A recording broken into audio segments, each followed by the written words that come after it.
अब हम एक्सरसाइज देखेंगे 1.3। 1.3 में ज़्यादा क्वेश्चन तो मैं बाय लेक्चर भी आपको बता चुका हूँ। फिलहाल ऐसे क्वेश्चन जो आपको थोड़ी सी डिफिकल्टी है, कठिनाई है कराने में, मैं उन सारे को बता देता हूँ। जब आप अपनी बुक के साथ बैठेंगे तो आप सारे क्वेश्चंस को स्वतः सॉल्व कर ले जाएंगे। देखिए,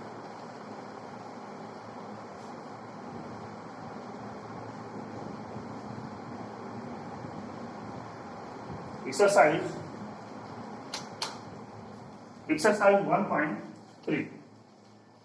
रिक्त समुच्चयों में से प्रत्येक सबसेट ऑफ या नॉट सबसेट ऑफ को भरकर सही कथन बताइए। इसको आप जब भी विचार करेंगे तुरंत इसको भर देंगे। जैसे पहला ही इसमें दिया हुआ है, पहला ही दिया हुआ है 2 3 4, और दूसरा यहां दिया हुआ 1 2 3 4 5। 2 3 4 2 3 4 इसमें है कि नहीं है, इसलिए सबसेट ऑफ तुरंत हो जाएगा। इस तरह से लगाना है। इसमें दूसरा पार्ट दिया हुआ था आपका ए बी सी, फिर दिया हुआ है बी सी डी। क्या सारे के सारे एलिमेंट है? नहीं, नॉट सबसेट ऑफ। क्या लिखेंगे? Not subset of. इस तरह से आप इसको भर देंगे। तीसरा दिया हुआ है एक्स सच दैट एक्स आपके विद्यालय में कक्षा 11th का एक विद्यार्थी है। Subset of x such that आपके विद्यालय का एक विद्यार्थी है। ये तो सबसेट है। पूरे विद्यालय में कक्षा 11 का एक छात्र भी रहेगा नहीं रहेगा उसमें, तो निश्चित रूप से एक सबसेट है। ये कह रहा है एक्स सच दैट एक्स किसी समतल में स्थित एक वृत्त है। एक्स सच दैट एक्स एक समान समतल में वृत्त है। इन नहीं है ये। इस तरह से आप इसको टोटल जितने भी क्वेश्चंस हैं इसमें छठवां लग रहा है। जैसे छठवां इसमें है, छठवां एस सबसेट है, क्योंकि लिखा हुआ है एक्स सच दैट एक्स किसी समतल में स्थित एक समबाहु त्रिभुज है। किसी समतल में स्थित एक समबाहु त्रिभुज है। फिर कह रहा दूसरा दिया हुआ एक्स सच दैट एक्स किसी समतल में स्थित एक त्रिभुज हो सकता है, इसलिए ये एक सबसेट है। दूसरा भी लिखा है कि जांचिए कि निम्नलिखित कथन सत्य है अथवा असत्य है। जब आप इसको पढ़ेंगे तो इनको स्वतः जान जाएंगे आप कि कौन से कथन को सत्य है, कौन से असत्य है, क्योंकि बाई लेक्चर हम आपको सब कुछ बता चुके हैं। क्वेश्चन नंबर 3 पर जब चलेंगे तो क्वेश्चन नंबर 3 पर भी आप जब देखेंगे तो आ जाएगा आपको। क्वेश्चन नंबर 4 बाई लेक्चर हमने आपको बताया था कि सभी के उप समुच्चय लिखिए। सभी के उप समुच्चय लिखिए, मतलब घात पावर सेट की बात कर रहा है ये। उप समुच्चय लिखिए, सभी के उप समुच्चय लिखिए, सभी के उप समुच्चय आप लिख देंगे। पीए के कितना हो गए? यदि इक्वल टू 5, कोई अवयव नहीं होंगे उसमें। निम्नलिखित को अंतराल रूप में लिखिए। छठवां क्वेश्चन देखिए आप।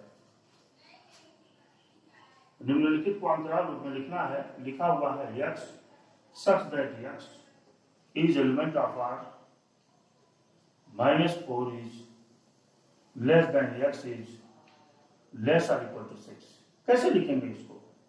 इधर देखिए लेस देन है, यानी ये लगेगा -4, और इधर क्या है? लेस और इक्वल टू दोनों है 6। ऐसे लगेगा। इस तरह की बात कर रहे थे। इसे मैं आपको चौथा बता देता हूं। चौथा क्या कह रहा है? x such that x is element of R 3 is less or equal to x is less or equal to 4। देखिए दोनों तरफ लेस है, यानी दोनों तरफ बड़ा ब्रैकेट ही लगेगा। ये मिल जाएगा आपको यहां से। निम्नलिखित अंतरालों को समुच्चय निर्माण रूप में लिखिए। ये देखिए क्वेश्चन 7 दिया हुआ है -3 0, दोनों तरफ ब्रैकेट है। समुच्चय निर्माण यानी सेट बिल्डर फॉर्म में लिखना है इसको। लिखेंगे x such that x is element of R। ये किसके बराबर हो जाएगा? -3 is less than x is less than 0। दोनों तरफ लेस देन लगेगा क्योंकि उस तरह का ब्रैकेट है। इसमें तीसरा ही पहला पार्ट था, इसी में तीसरा पार्ट आपका दिया हुआ है। तीसरा पार्ट है 6 12। क्या होगा सेट बिल्डर फॉर्म में? X X is element of R, इसके बाद यहाँ 6 less than X is less or equal to 12, less or equal to होगा नहीं होगा? बताया हूं आपको, जब इंटरवल की बात मैं कर रहा था तो इंटरवल में ये किसके इक्वल होता है, एक्स के, हमने आपको बताया था, आप तुरंत लगा ले जाएंगे सारे सवालों को। क्वेश्चन नंबर 8 भी इसी तरह से आपको आ जाएगा। और लास्ट क्वेश्चन नंबर 9 पर हम चलते हैं, लास्ट क्वेश्चन नंबर 9 पर हम चलते हैं।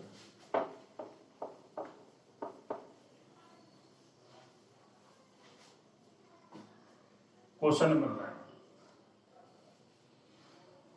ए बराबर लिखा हुआ A equal to 1 2 3 1 3 5 1 3 5, B equal to दिया हुआ है 2 4 6 एंड सी इक्वल टू दिया हुआ है 0 2 4 6 8। द्वारा प्रदत्त इन तीनों समुच्चय निम्नलिखित में कौन सा सार्वत्रिक समुच्चय लिया जा सकता है? सार्वत्रिक समुच्चय मतलब यूनिवर्सल सेट की बातें कर रहे हैं। यूनिवर्सल सेट का मतलब होता है, यूनिवर्सल सेट की बात कर रहे हैं। यूनिवर्सल सेट का मतलब क्या होता है? एक ऐसा सेट जिसमें इन तीनों एलिमेंट, तीनों के एलिमेंट आते हैं। इसमें देखिए वो एलिमेंट मान लीजिए वो क्या होता है, यूनिवर्सल सेट यू। यू में हम देखेंगे तो इसमें एक सेट दिखाई दे रहा है, तीसरा 0 1 2 3 4 5 6 7 8 9 एंड 10। क्या इस यूनिवर्सल सेट में ये सारे के सारे एलिमेंट है कि नहीं है? ये सब इसके सबसेट है कि नहीं है? इसलिए ये यूनिवर्सल सेट है। अभी ही एक्सरसाइज 1.3 समाप्त हो जाता है। अब हम आपको वेन डायग्राम बताएंगे। वेन डायग्राम का एक नाम फैक्टोरियल डायग्राम भी होता है, हम आपको अभी थोड़ी देर बताएंगे। That's all, note it.